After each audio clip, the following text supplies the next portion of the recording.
Olá pessoal, tudo bem com vocês? Meu nome é João Rodolfo, eu sou aluno de doutorado do professor Hernandes. Nossa videoaula de hoje é sobre citoesqueleto. Como o próprio nome já nos lembra, cito vem de célula, esqueleto lembra sustentação.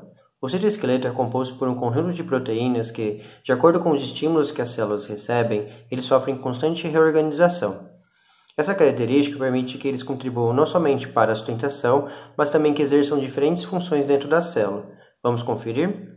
O citoesqueleto corresponde a um conjunto de elementos celulares que são responsáveis principalmente por garantir a integridade da célula. Esses elementos são representados por três principais tipos de filamentos, de acordo com as proteínas da composição de cada um. São eles: os microtúbulos, formados pelas tubulinas, os microfilamentos de actina, formados pelas proteínas de actina, e os filamentos intermediários, formados por proteínas fibrosas. Mesmo que presente em todas as células, note que a quantidade e a distribuição dos elementos do citoesqueleto podem variar nos diferentes tipos celulares. Esta estrutura contribui com diversas funções celulares, como manutenção da forma celular, organização e polarização do citoplasma, movimentação celular, interação com o ambiente ao seu redor, direcionamento do tráfego intracelular de vesículas e organelas, resistência à alteração, contribuição durante a divisão celular e a contração muscular, dentre outras que veremos no decorrer desta aula. Estudaremos a seguir cada um de seus componentes, começando com os filamentos de actina, ou também chamados de microfilamentos. Os microfilamentos são formados por actina, uma proteína globular, e suas isoformas alfa, beta e gama, podendo se unir e formar filamentos entre 6 e 8 nanômetros de espessura. Monômeros de actina, chamados de actina G, associam-se de forma regular e formam filamentos helicoidais, denominados de actina F. O processo de arranjo de actina G para formar actina F é chamado de polimerização e depende de ATP para ocorrer, ou seja, a célula necessita de energia para formar microfilamentos. A fase inicial, denominada de nucleação, é lenta e leva à formação de oligômeros. Com a formação de trímeros ou mais de actina, a velocidade é aumentada e inicia-se a fase de alongamento. Nesta fase, a quantidade de novos monômeros sendo adicionados ao filamento supera a quantidade de saída. Portanto, a terceira fase, chamada de equilíbrio, corresponde a uma fase de manutenção do tamanho do filamento, sendo que a velocidade de adição se aproxima da velocidade de remoção de monômeros. A orientação dos monômeros pode ainda definir a polaridade do filamento, pois interfere na afinidade de monômeros livres a cada uma das extremidades. Isso leva à formação de extremidades com maior ou menor afinidade por entrada de novos monômeros, gerando extremidades de crescimento, extremidade mais, ou encurtamento, extremidade menos. Os filamentos de actina formam uma trama de filamentos delgados e flexíveis, distribuídos por todo o citoplasma e podendo ainda se organizar em feixes, como nas microvelocidades, em pontos de junções celulares, nos sarcômeros e nas fibras de estresse, indicadas pelas setas brancas. Grande parte das propriedades funcionais dos filamentos de actina se devem diretamente pela presença de diversas proteínas acessórias, que se associam aos microfilamentos e permitem diferentes formas de ação. A tabela a seguir traz algumas dessas proteínas e exemplifica seus respectivos modos de associação aos microfilamentos. A primeira delas é a tropomodulina, que é uma proteína capeadora, ou seja, ela recobre uma das extremidades do microfilamento e estabiliza seu comprimento. A geosolina é uma proteína fragmentadora, que se liga a monômeros de actina F e rompe as interações com monômeros adjacentes, no sentido da extremidade mais.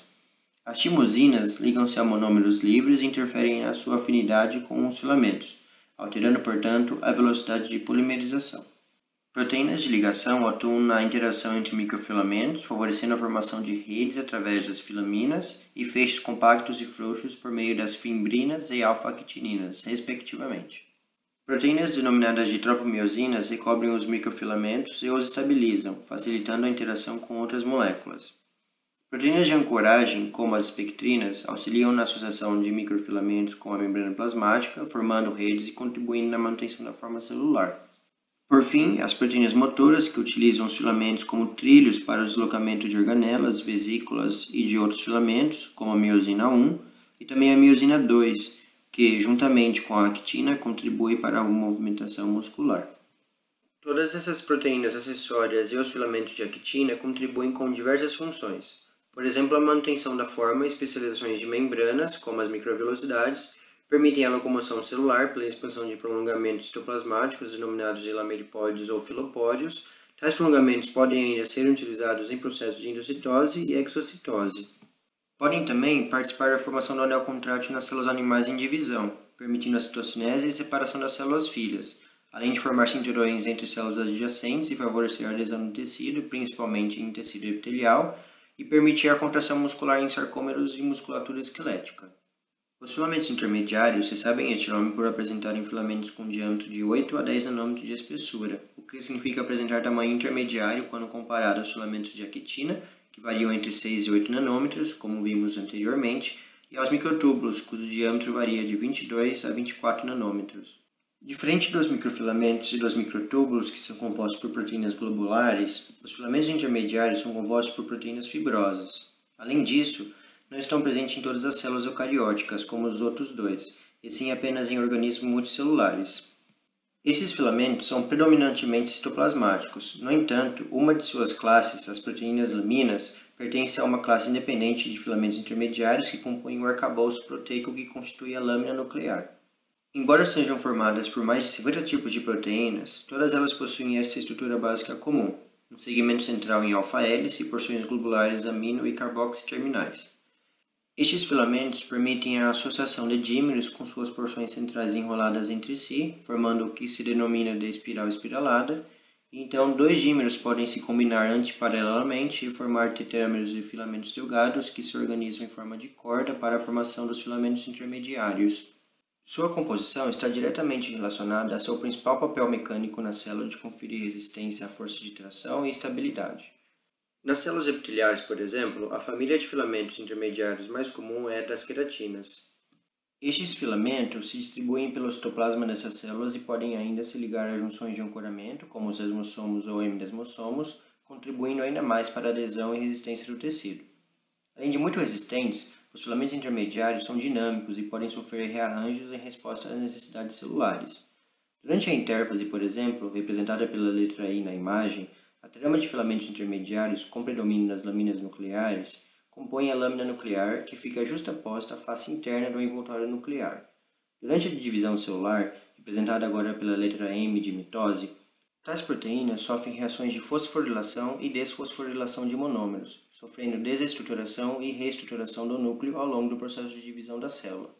Essa participação dos filamentos intermediários na composição da lâmina nuclear sugere ainda a função regulatória de expressão gênica por meio da interação das laminas nucleares com a cromatina, seja por ancoramento de fatores de transcrição ou mesmo pela distribuição espacial de elementos da cromatina. O mecanismo de associação e dissociação dos filamentos intermediários é menos conhecido do que o dos microfilamentos de actina e microtúbulos. No entanto, sabe-se que, assim como os outros dois tipos, eles também possuem proteínas acessórias que contribuem neste processo, bem como na interação dos filamentos intermediários com outros elementos do citoesqueleto ou outras proteínas. Essas interações contribuem tanto no posicionamento de organelas no citoplasma quanto no próprio posicionamento do núcleo. Assim como os outros dois elementos do citoesqueleto, os microtúbulos também são estruturas dinâmicas que se polimerizam e despolimerizam continuamente dentro da célula. Eles são formados principalmente por proteínas globulares chamadas de alfa-tubulina e beta-tubulina, que alternadamente, em forma de dímeros, formam um protofilamento. O conjunto de 13 protofilamentos que interagem de forma paralela e linearmente formam estruturas cilíndricas, aparentemente ocas, com aproximadamente 25 nanômetros de espessura e com mesma orientação, ou seja, também são polarizados, como os microfilamentos. A polimerização espontânea de dímeros de tubulinas ocorre na presença de GTP, de íons magnésio e cálcio. O início da polimerização se dá por uma fase mais lenta, chamada de nucleação, a qual é seguida por um rápido crescimento do protofilamento, denominado de alongamento, que depende da concentração de tubulinas disponíveis no meio. À medida que a concentração de dímeros livres no meio decresce devido à fase de alongamento, a velocidade de elongação também diminui, até atingir o equilíbrio entre a polimerização e a despolimerização, chamado de platô. A dinâmica dos microtúbulos é muito influenciada pela hidrólise de GTP. Os dímeros de tubulinas ligam-se ao GTP por meio da beta-tubulina e então podem ser inseridos no protofilamento. A hidrólise de GTP em GDP no filamento enfraquece a afinidade entre moléculas adjacentes e favorece o encurtamento do microtúbulo. Logo, se a velocidade de adição de dímeros carregando GTP for maior que a velocidade de conversão de GTP em GDP após sua inserção no protofilamento, o microtúbulo sofrerá crescimento. Essa condição também depende da velocidade de conversão em GDP a GTP e sua ligação aos dímeros de tubulinas livres. Isso leva à formação da chamada capa de GTP no polo de ascensão do microtúbulo. Caso a velocidade de adição se inverta, ou seja, a velocidade de hidrólise de GTP em dímeros recém-adicionados ao protofilamento seja maior do que a entrada de novos dímeros carregando o GTP, essa capa é perdida, levando ao enfraquecimento das ligações e, consequentemente, ao encurtamento do microtúbulo. Esse comportamento dos microtúbulos recebe o nome de instabilidade dinâmica. Além disso, a polimerização dos microtúbulos acontece geralmente a partir de um centro organizador de microtúbulos situado próximo ao núcleo interfásico e que na maioria das células animais é chamado de centrosomo. É a partir de sítios específicos dessa estrutura que ocorre a nucleação, ancorando a extremidade menos dos microtúbulos. Em grande parte das células animais, o centrosomo contém um par de centríolos orientados perpendicularmente entre si que são constituídos de 9 tríplex de microtúbulos, são envolvidos pelo material pericentriolar e contêm maior quantidade de gama-tubulina. A ausência de centríolos em células fúngicas e na maioria de células vegetais, juntamente com estudos de reorganização de microtúbulos após fragmentação citoplasmática, sugerem que a organização desses filamentos está mais relacionada com o material pericentriolar e a gama-tubulina do que os próprios centríolos. Assim como os filamentos de actina e os filamentos intermediários, os microtúbulos apresentam grande importância para as células.